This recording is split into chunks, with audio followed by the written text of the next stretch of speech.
we know Bitcoin responds pretty much immediately to a change in central banking policy, which I believe that we're on the cusp of. So I'm extremely bullish.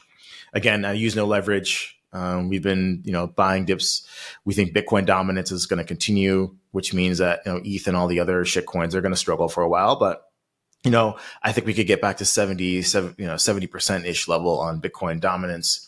And then if you get a ripping Bitcoin market, then we get sort of the explosion in alt season. And I think because ETH has been the most hated layer one, probably the most hated mega cap crypto of the last cycle, it's probably poised to perform the best in the next leg up. So I'm extremely, on a risk reward basis, bullish on ETH because everybody hates it. This is a seminal moment in global markets history where you have China attempting to regain its top spot as a top economic power that it had pretty much for the entirety of human civilization, apart from the Industrial Revolution in Judeo-Christian America and Europe. And that system negotiating how it's going to sort of coexist together in this new reality that we have in 2024. And so what Trump is doing is not his own idea. It's an acceleration of something that was going to happen anyways. And this, blunt force terrorist weapon that he's wielding is sort of the catharsis that we've been waiting for. And, yesterday, obviously we're recording this on, I guess, Tuesday morning in Asia. Markets opened in Asia like down 5%, Nikkei down 6 or 7, HSI down 10, CSI down 5. And then sort of we had this relief rally in the US overnight. I woke up and everyone was like, oh, yeah, just rattling off the different countries that have bent the knee to Trump. Oh, Japan's going to do whatever it takes. Vietnam's going to do whatever it takes. And which is, part and parcel of his plan, right? I'm going to roll out this massive tariff number on big bad America. And you guys are going to come and you're going to bend the knee. You're not going to retaliate. You're going to do what I asked you to do, whatever that is, right? But again, this isn't about Vietnam and Mexico and Canada and all these other countries. If you look at the massive dispersions between who finances the world and who builds the things, it's America and China. It's all about what is the new agreement going to be between America and China. And I don't think that Xi Jinping can bend the knee to Trump, because that would essentially mean that China is going to go back to 19th century Ming Dynasty, where they had drugs sold to them by the British. They had trade treaties enforced upon them at gunboat. And he's going to do that again. And obviously a less violent mechanism, this tariff thing, and just agree to the big bad white man who tells him he's got to change his economic policy for the 1.4 billion people that he represents. So I just don't think there's a deal that can happen. I don't think the markets recognize that yet. We're still in the denial phase. Oh, China just makes cheap shit that's really bad. That's what, Americans and lots of people in the West think, environmental degradation, child labor, ethnic cleansing, all the same tropes that you can read in every single major Western newspaper. And I just don't think that China, Xi Jinping, can sit there and take that abuse and say, okay, great, I'm just going to reform my whole economic system so that, if the American side does better than they have done over the past 40 years. And so ultimately, I think that results in China finally running an independent monetary policy, which they really haven't done since, 1949. It's always been tethered to the US and a basket of other currencies, which has put them in a situation where they have a balance sheet recession, they had an overvalued property market. They purposely popped that bubble because they felt it was not great for the rejuvenation of China to essentially finance the building of a bunch of worthless apartments. They wanted to build stuff. But again, they had to deflate this asset class. It's caused a massive economic dislocation in China. The response is to print money and let your currency depreciate. They're printing the money onshore, but they're not letting the currency depreciate because, again, I think both sides want to find a deal. I honestly think that neither side will be able to find the deal that works for their domestic populations, and the result will be CNY, the Chinese yuan, at 8, 9, 10, 11, some level like that, so that it allows China to do what it needs to do, which is print money, fiscal spending, monetary easing, quantitative easing, and let the currency depreciate massively, which is obviously very good for crypto. But that's sort of the framework that I'm operating under. We're not there yet. Both Xi and Trump are putting out the "I want to do a deal" feelers. I'm sure there'll be some sort of like jamboree meeting at some point. And everyone's like, oh yeah, China and the US are going to find a way to coexist economically in this new system. The markets are going to be rallying. Ultimately, there won't be any deal. And then everything falls apart again. And hopefully, by that point, Bitcoin ditches this correlation to the NASDAQ, and we sort of can outperform in a meaningful way on this global reflation and sort of decoupling of China and sort of the Western ecosystems. So that's kind of how I'm looking at it. I think all the sort of noise around Vietnam or whoever just going and doing a deal, great. Japan's going to do a deal. Vietnam's going to do a deal. Bangladesh is going to do a deal. Who gives a fuck, right? Unless China's coming to the table and bending the knee, then, great. The S&P, I think it's up on the day right now, but that's just a bear trap. I mean, I guess we don't know, but at the end of the day, if you think about it from the United States perspective, they're going to do the similar thing to China, right? China was reflating a balance sheet recession due to a property market bust and sort of over build out of certain things, right? And they're going to fiscally and monetarily reflate, and the balancing factor is the currency. The United States has a different problem, shipped all of its manufacturing overseas so that stock shareholders can make a bunch of money over the last 50 years. And it's not like the US can't ever make a battery. They just didn't want to do it because it was really expensive. Well, okay, let's just, bring all that production home, inflate the currency. The dollar goes to shit. Now, maybe not against another fiat currency, but against gold and against Bitcoin, we're talking 80, 90% devaluation of the dollar. In nominal terms, it will be fine. And so then, okay, maybe over 5 or 10 or 15 years or whatever the time period is, the United States can make a battery just as good as China can make a battery. And then it just comes down to everyone else's ideological and geopolitical decision of who they want to trade with, who they can trade with, security agreements, all that kind of stuff, which we can't really predict. But we do know that both systems have a problem, and neither system wants to deflate their system and then rebuild. It's, okay, we're going to take it where it is. We're not going to completely disenfranchise all of the capital holders or the politically connected entities. We're going to print a bunch of money, and our currency is going to deflate against the hardest currencies in the world, gold and Bitcoin. And so I think that's the message. We can quibble about like who trades with who, but it kind of doesn't really matter because both systems are going to use the same mechanism to get to a similar sort of goal, which is why obviously I love crypto, because I don't have to worry about earnings reports and does a CEO go to the right dinner parties and are they supporting the right political faction in each, you have Elon Musk cutting the US government, but then 50% of Tesla's production capacity is in a Shanghai factory. Yet Trump is going against China saying, fuck you, I'll put another 50% tariff on. How does Elon feel in the palace right now? Right. So like he's not in the palace anymore. He got kicked out of the palace there. I think. I don't think he liked that either. So I don't know. It's trading stonks is hard. I fucking skip to Bitcoin. And I know the response. The response is printed money, devaluation of the dollar and the yuan against oil, gold, Bitcoin. That is the only answer, unless you want to essentially deflate your system and then rebuild it, which no politician has a stomach for because they won't be reelected or supported anymore. I am obviously extremely bullish on crypto and even the pretty short term. I haven't been able to do enough research, but I believe there was a closed door Fed meeting yesterday. Obviously, I'm sure to talk about market movements. There has been a statement out about it.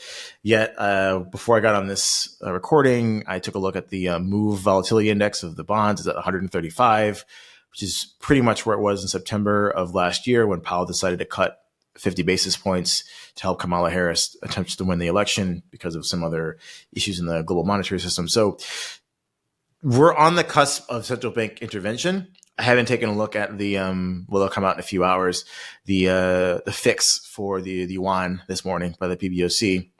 But offshore yuan traded as high as 7.35, which is probably a 5-year high in terms of USD CNY. Are they going to jack rates internally in China to bring that back down to strengthen the currency, or is China saying, you, Trump, I'm just going to start this devaluation that I had to do to reflate my economy. So I think that yes, it looks a bit bleak and all these sorts of things. But again, what do we know is true? They must print money, they being anyone in charge, because they do not believe that they need to retrench and have austerity measures and cut spending to a degree to rebalance the system.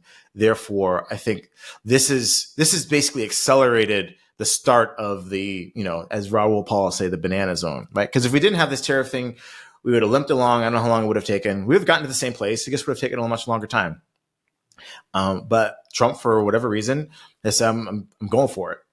And this tariff thing is forcing us to realize the faults in this system that we're going to have to be fixed with printed money anyways, but we're going to get there sooner. Now, what that means for stocks, I have no idea. I think that people, buying the S&P and NASDAQ at these levels are idiots that think it's just going to get smoked. Because you look at what happened in 2008, once you start printing money in this sort of collapse, the markets don't necessarily automatically respond. There's a little bit of a lag between what happens. Welcome, everyone, to the Market Chronicles. This is episode 13. Get ready, because today we're doing another deep dive, cutting through all the noise to bring you the insights that matter for navigating these, well, pretty complex markets. That's right. And hey, if you're watching on YouTube, definitely hit that subscribe button. You won't want to miss these analyses. Absolutely. So today we're getting into the recent commentary from Arthur Hayes. He's obviously a big voice, known for being long-term bullish on Bitcoin, specifically from a non-leveraged view. Which is an important distinction. Definitely. We're digging into his thoughts on where the market's at right now and some major global economic shifts he's pointing to. Okay, let's unpack this. Yeah, so what jumps out immediately, I think, is Hayes's core idea about Bitcoin. He sees it as, incredibly sensitive to shifts in central bank policy. A barometer, almost. Exactly. And he thinks we're right on the cusp of a big policy pivot. That anticipation is really fueling his bullishness right now. It's forward-looking. Right. It's not just about today, but what's coming next. And that feeds directly into his view on Bitcoin dominance, doesn't it? It does. He expects Bitcoin to grab a bigger slice of the crypto pie again, which, might mean a tougher time for ETH and other alts, at least in the short term. He mentioned a specific number, didn't he? 70% dominance? Yeah, aiming towards 70%. But, and this is key, he doesn't see this as a permanent state or bad news long term for everything else. No, it's more sequential. Precisely. He thinks this Bitcoin dominance phase sets the stage for an altcoin season later. The idea is a big Bitcoin rally eventually makes people comfortable taking on more risk, and that capital then flows down into alts. Makes sense. Start with the perceived safer crypto asset first.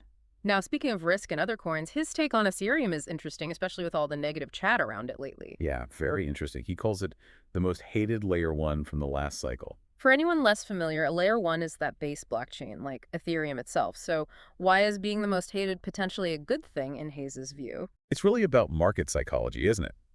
He's basically saying expectations are so low for ETH right now. That the bar for a positive surprise is lower. Exactly. When an asset gets beaten down that much and sentiment is so negative, any good news or shift in market wins can cause a really strong rebound. The bad stuff is already priced in, supposedly. Okay, let's shift gears a bit. Beyond just crypto, Hayes talks a lot about the U.S.-China economic situation. He sees the recent U.S. tariffs not as something totally new, but more like turning up the heat on an existing negotiation, right? A longer game about global economic power. Yeah, he frames it as an acceleration. This isn't just about tariffs this year. It's part of this much larger, longer-term rebalancing act between the U.S. and China that's reasserting its historical economic weight. It's about finding a new equilibrium, basically. That's his perspective. Yeah. And these trade actions are just, the visible tools in that negotiation. And he's pretty doubtful that they'll reach some big comprehensive deal anytime soon. Why is that? His reasoning focuses on the internal politics in China. He argues that Xi Jinping simply can't be seen to, quote, bend the knee or make huge policy changes because of outside pressure. He draws that historical parallel, too. Right, back to the 19th century, the unequal treaties. Hayes thinks evoking that period is crucial. Appearing to give in to external demands on core economic strategy would be very difficult domestically for the current leadership. So a deal requiring major Chinese concessions, unlikely in his view. Okay, so if a big deal is off the table, what does Hayes think China will do? He's predicting a major shift. China pursuing a truly independent monetary policy, something he argues they haven't fully done since 1949. Wow. And what does that look like? Practically. Probably involves significant money printing and letting the currency, the yuan, devalue, maybe aiming for 8, 10, even 11 CNY to the dollar. And the logic behind that? Well, he points out China's already dealing with a balance sheet recession, people paying down debt, not spending. Plus, They deliberately popped their property bubble. So they have domestic headwinds. Big ones. Devaluing the yuan would help their exporters make things cheaper globally and generally ease financial conditions at home. And importantly, for his thesis, he sees this as good for crypto. Because? Yeah. Is it tied to his view on recent market rallies? Yes, exactly. He tends to view these current rallies in traditional markets as likely bear traps. Meaning temporary bounces that fool people. Pretty much. Okay. Because the fundamental U.S.-China issues aren't resolved. Without sorting that out, he's skeptical these rallies have legs. The underlying instability is still there. Okay. And how does the U.S. fit into this picture? How does Hayes see the U.S. responding? He sees the U.S. facing a different problem. Mm-hmm. The loss of manufacturing, structural issues. But the predicted response is similar in a way. More monetary easing. Likely, yes. More printing, which in his view leads to the dollar eventually devaluing, maybe not immediately against other fiat currencies, but definitely against hard assets. Like gold and Like Bitcoin. Gold and Bitcoin, specifically. So you have both major powers potentially resorting to the printing press for different reasons, leading to fiat debasement relative to scarce assets over the long run. Which circles right back to why he favors crypto. Mm-hmm. He sees it as somewhat insulated from these messy geopolitical games and traditional market risks. He even mentions figures like Elon Musk trying to navigate business in both the U.S. and China, highlighting how tricky it is. Crypto offers a different path, maybe, less tied to specific national policies or corporate struggles. That seems to be his angle. Decentralized, permissionless, potentially more resilient when the big powers are clashing and printing. Now, despite all this caution about the bigger picture, he does have some short-term bullishness on crypto, right? He does, yeah. He mentioned, I think, a potential closed-door Fed meeting recently, and also pointed to the bond market volatility index, the MOVE index. What about it? It was quite high, apparently at levels seen just before the Fed stepped in with a rate cut previously. So it hints he might expect some kind of central bank action to stabilize things soon. Which could give risk assets, including crypto, a temporary boost. That seems to be the short-term thinking, yeah. Intervention could calm nerves, at least for a bit. And one last signal he mentioned, the offshore yuan. Right. Watching the USDCNY rate, it was approaching a potential 5-year high, around 7.35. He posed the question, will China hike rates internally to defend it, or let it devalue to stimulate? And he thinks devaluation is more likely. He leans that way, yes. Raising rates could choke off growth further. Devaluation fits his narrative of China easing independently, which, again, he sees as positive for crypto. So, wrapping it all up, his big conclusion seems to be that austerity is politically toxic. Pretty much everywhere, yeah. And the path of least resistance for global powers is going to be printing money, which leads to his banana zone conflict. Exactly, an acceleration of currency debasement. So the core argument we've unpacked is, unresolved U.S.-China tensions force independent monetary easing, likely involving devaluation, and this whole environment is ultimately bullish for Bitcoin and crypto. And interestingly, that contrarian call on Ethereum stands out too. Bullish because of the negative sentiment. Definitely a key takeaway. It's a reminder that market narratives can shift fast, and what's hated today might be tomorrow's outperformer. Absolutely. So maybe a final thought for everyone listening to mull over. Given this complex dance between global powers and their monetary choices, how might the actual fundamental value of different assets, crypto, gold, stocks, bonds, be reshaped in the coming years? Not just the day-to-day prices, but the long-term story. That's the big question, isn't it? How these tectonic plates shifting might redefine value itself. Lots to think about. Thanks for tuning into this deep dive on the Market Chronicles. We'll catch you next time.